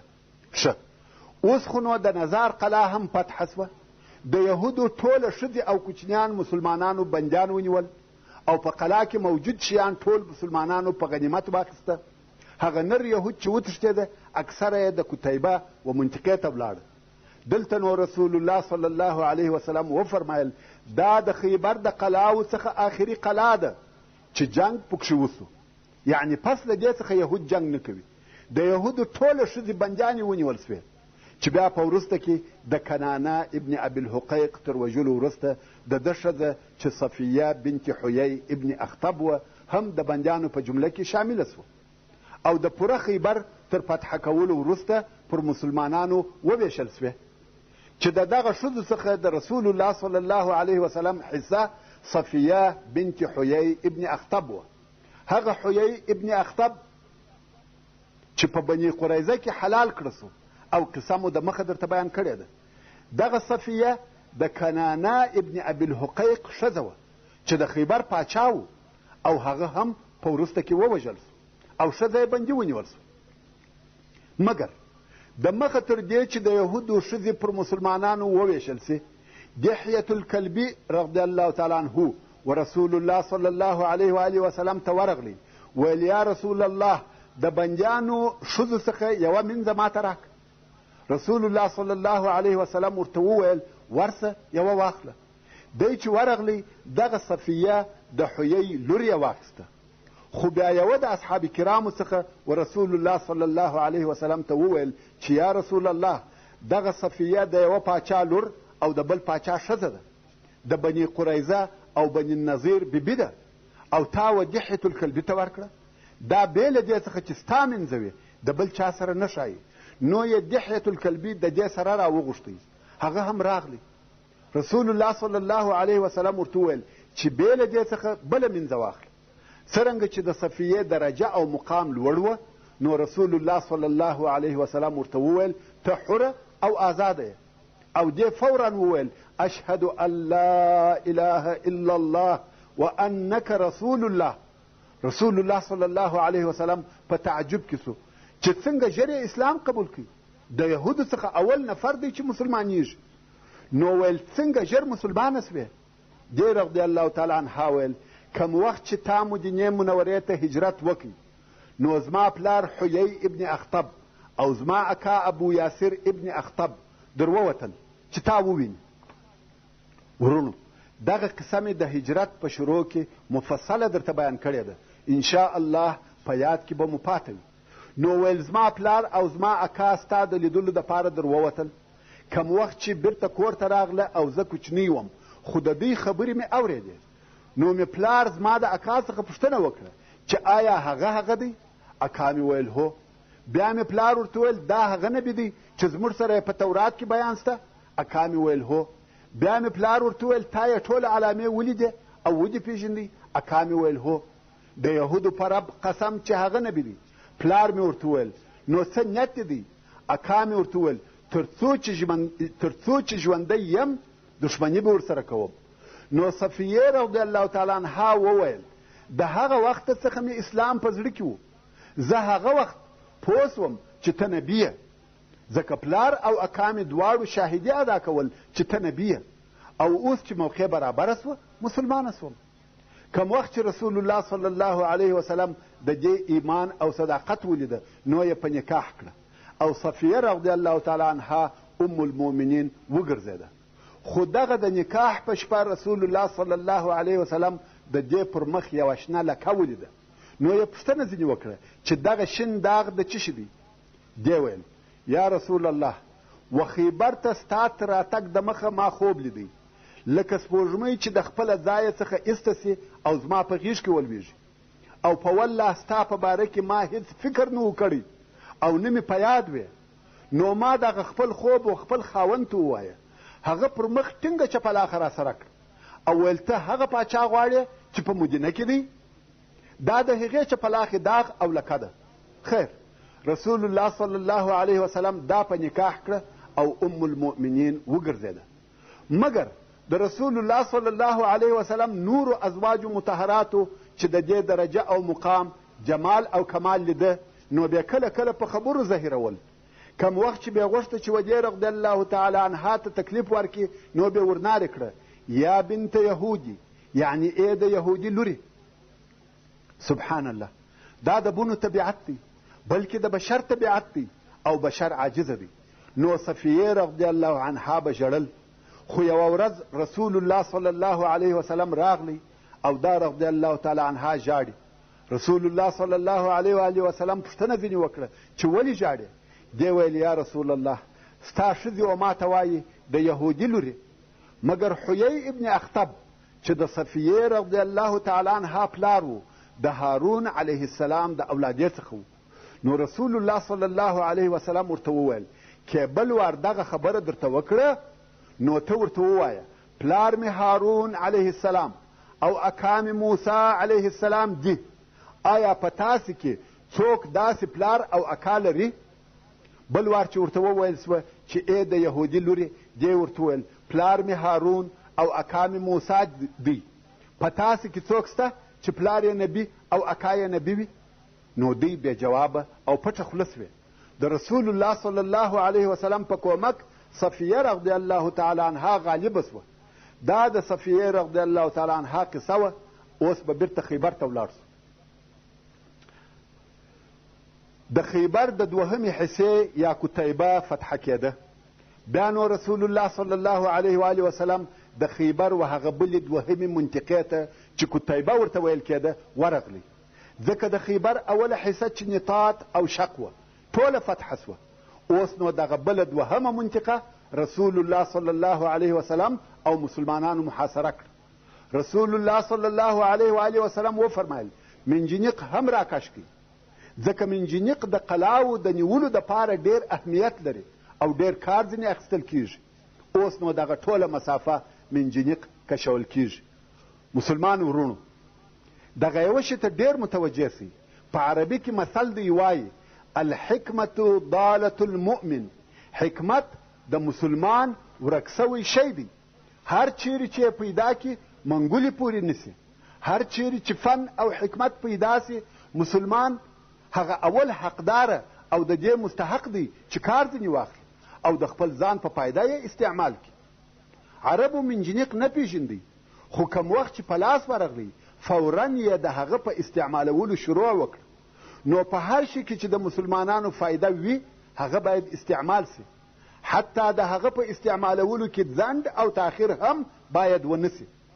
نن ورځ هم طب او تخنیک زده کوي، ساینس او تکنالوژي زده کوي او د اسلام د لوړوالي او ترقۍ دپاره یې استعمال کوي. څو تر څو به مو مشین آلات او دواوې د کفري ملکو څخه راځي، څو تر څو به د تعلیم او علاج دپاره و کفري ملکو ته سفرونه کوو. الله ته وګورئ، که د کفارو تقلید کوئ په موډ او پیشن کې یې مه کوئ، په بد اخلاقي او عیاشي کې یې تقلید مه کوئ، د حجاب په غورځولو او په بېسترۍ کې یې تقلید مه کوئ، په علم او تخنیک کې ځانونه پسې ورسوئ، بلکې باید تر هغو د مخه سئ. لکه څرنګه چې د اسلام په اولو قرنو کې هم داسې وه. یهود او نصاراو اسلامي ملکو ته د زده کړې او تعلیم دپاره سفرونه کول، خو په کراره یې زموږ د غفلت څخه ګټه اخیسته. په موږ کې فسق او فساد نشر کړي، د دین څخه یې لرې کړو، په فحشا یې مشغوله کړو، پوهه او تعلیم دوی راڅخه یوړه او په نتیجه کې یې استعمار راباندې شروع کړي. اوس هم فرصه او موقع سته، د غفلت د خوبه راویښ شئ، د خپلو نوي نسلو و اصلاح کولو ته متوجه سئ، د تاریخ د بدنامیو او الهي عذابو څخه وبېرېږئ. نو مسلمانانو د خیبر و هغه بلې حصې ته منجنیق وروستی او د یهودو قلا یې محاصره کړه. خو یهود یې د قلا څخه په غوښې ولي او د قلا څخه نه راوځي. رسول الله صلی الله علیه وسلم هغه غنیمتونه ویشل چې د نظار د قلا څخه مسلمانانو ته په لاس ورغلي وه. په دغه وخت کې یو صحرایي عرب و رسول الله صلی الله علیه وسلم ته راغلی او مسلمان سو. رسول الله صلی الله علیه وسلم امر وکړي چې وده ته هم په دغه غنیمتو کې حصه ورکړي. نو خود مسلمانانو یو څه مال ورکړي. صحرایي ویل دا څه شي دي چې ماته مو راکړه؟ رسول الله صلی الله علیه و وسلم ویل دا ستا حصه ده. صحرایي ویل ما د دغه مال دپاره ستا متابعت نه دی کړی، یعنی زه د غنیمتو دپاره نه یم مسلمان سوی، بلکې ما د دې دپاره ستا متابعت کړی دی چې پر دغه ځای په غشي وویشتل سم. په ګوته یې و خپلې غاړې ته اشاره وکړه او د دغې لارې و جنت ته داخل سم. رسول الله صلی الله علیه وسلم وفرمایل که ته د الله جل جلاله سره صادق وې هغه ستا تصدیق کوي. لږ وخت وروسته مسلمانانو د حملې اراده وکړه او دغه صحرایي هم ورسره دی. هلته بیا د یهودو د طرفه غش ویشتل شروع سوه او دغه صحرایي پر هغه ځای وویشتل سو کم چې ده په ګوته اشاره ورته کړې وه. د الله جل جلاله قدرت دی، پس له څو لحظو څخه د ده د مسلمانېدو پر هغه ځای په غشي وویشتل سو کم چې ده اشاره ورته کړې وه او شهید سو. نو یې رسول الله صلی الله علیه وسلم ته راوړي. رسول الله صلی الله علیه وسلم وفرمایل آیا هغه نفر دی؟ دا په خپله هغه سړی دی؟ ویل هو. رسول الله صلی الله علیه وسلم و هغه ځای ته وکتل چې دغه صحرایي اشاره ورته کړې وه، په خپله په هغه ځای کې غشی بند و. رسول الله صلی الله علیه وسلم وفرمایل دی د الله جل جلاله سره صادق و، نو الله جل جلاله هم د ده تصدیق وکړي. بیا نو رسول الله صلی الله علیه وسلم دعا ورته وکړه، ویل الهي دا ستا بنده دی او ستا په لار کې مهاجر راووتی او ستا په لار کې شهید ووژل سو او زه پر دغه شاهد یم. د صحابه کرامو مشران چې دلته حاضر وه هغه وایي موږ دا تمنا او خواهش وکړي چې کشکې موږ د ده پر ځای وای. سبحان الله، څو لحظې عمر په اسلام کې او بیا شهادت او بیا رسول الله صلی الله علیه وسلم پر ده شاهدي ادا کوي. دا څونه لوړه درجه او عظیم مقام دی چې یو څوک یې په څو لحظو کې ترلاسه کوي. جنت آسانه دی و هغه چاته چې الله جل جلاله یې ورته آسانه کړي. کم وخت چې رسول الله صلی الله علیه وسلم غنیمتونه ویشل، د هغه مریضو نفرو حصه یې هم کښېښول چې په حدیبیه کې یې ګډون کړی و او اوس خیبر ته د مریضۍ په سبب نه دي حاضر سوي. هغه نفر یې هم پر حاضرو نفرو حساب کړه او د هغو کسانو حصه یې هم کښېښول چې په حدیبیه کې حاضر سوي وه او بیا وفات سوي وه، او هغو نورو نفرو ته هم حصه ورکړه چې په دغه خیبر کې شهیدان سوي وه. د هغو د کورنیو دپاره یې حصه جلا کړه. مقصد دا چې رسول الله صلی الله علیه وسلم د غنیمتو په ویشلو کې د ټولو مراعات وکړي. په دغه وخت کې د غطفان لښکر بیا راورسېدی. عیینه، مطاع احمد او 50,000 نفر لښکر ورسره دی راورسېده او رسول الله صلی الله علیه وسلم غنیمتونه ویشي. عیینه اجازه وغوښته چې د رسول الله صلی الله علیه وسلم سره وګوري. اجازه ورکول سوه. عیینه چې د غنیمتو ویشل ولیده پوه سو چې د خیبر خبره خلاصه سوه. نو یې رسول الله صلی الله علیه و آله وسلم ته وویل یا محمد صلی الله علیه وسلم ما ته هم د دغه مکافات راکه چې د یهودو ملګرتیا مې پرېښول او زه ولاړم، نو ما ته هم د دغه غنیمتو څخه یو څه راکه. رسول الله صلی الله علیه وسلم ورته وویل یا عیینه تا یهود د هغه نارې په سبب پرېښول هغه چې یوه نفر نارې کړه چې د خپل قوم ساتنه وکړي. عیینه پوه سو چې رسول الله صلی الله علیه وسلم په قصه خبر دی. د مخه د ده دا خیال نه و چې رسول الله صلی الله علیه و آله وسلم دې زموږ د بیرته تلو په سبب خبر وي. بیا یې ویل یا محمد صلی الله علیه وسلم خیر دی، ته کریم یې، سخي او جواد یې، بیا هم یو شی راکړه. رسول الله صلی الله علیه وسلم وفرمایل ذو رقبه یې ستا. عیینه ویل مقصد دې څه دی؟ رسول الله صلی الله علیه وسلم وفرمایل یا عیینه ته تېره شپه بیده وې او خوب دې لیدی چې زما څخه په غنیمتو کې حصه غواړې او ما درته وویل ذو رقبه یې ستا. عیینه ته یې هغه د ده خوب ووایه. عیینه په تعجب کې سو چې دا څه قصه ده؟ ویل هو ما خوب ولیدی. ښه اوس ذو رقبه راکه. رسول الله صلی الله علیه وسلم وفرمایل ذو رقبه یو خالی غر دی، شی پکښې نسته، ورسه واخله. نو عیینه ته هیڅ نه ورورسېده، نه په غنیمتو کې حصه او نه هغه د مخه چې رسول الله صلی الله علیه وسلم ورکول چې ویل د خیبر د یوه کال میوې واخله او بیرته ولاړ سه. عیینه خالی لاس پاته سو. اوس چې عیینه ولیده چې د مسلمانانو څخه هیڅ په لاس نه ورغله نو بیا د یهودو وقلا ته دننه ورغلی او هغه و جنګ ته تشویقوي. وایي صبر وکئ، ټینګ سئ، مقاومت وکئ، زه ستاسې سره یم، زما سره لښکر را سره دی.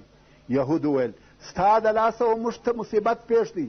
ته وې چې بني قریظه دې په حلال کړه، ته وې چې موږ دې پرېښولو او ته ولاړې. دا ټوله ستا د لاسه را پیښ دي. په دغه وخت کې د بني مره د قبیلې مشر او سردار حارث ابن عوف هم راغلی، غواړي چې حالات وویني. هغه هم عیینه ملامتاوه، ویل که دې د خیبر د یوه کال میوې اخیستې وای دا ستا دپاره ښه نه و. ټولو پر عیینه ملامتیا ویل. اوس نو د خیبر د دوهمې حصې کتیبه محاصرې هم 14 ورځې دوام وکړي. یهود هیڅ د قلاو څخه نه راوځي.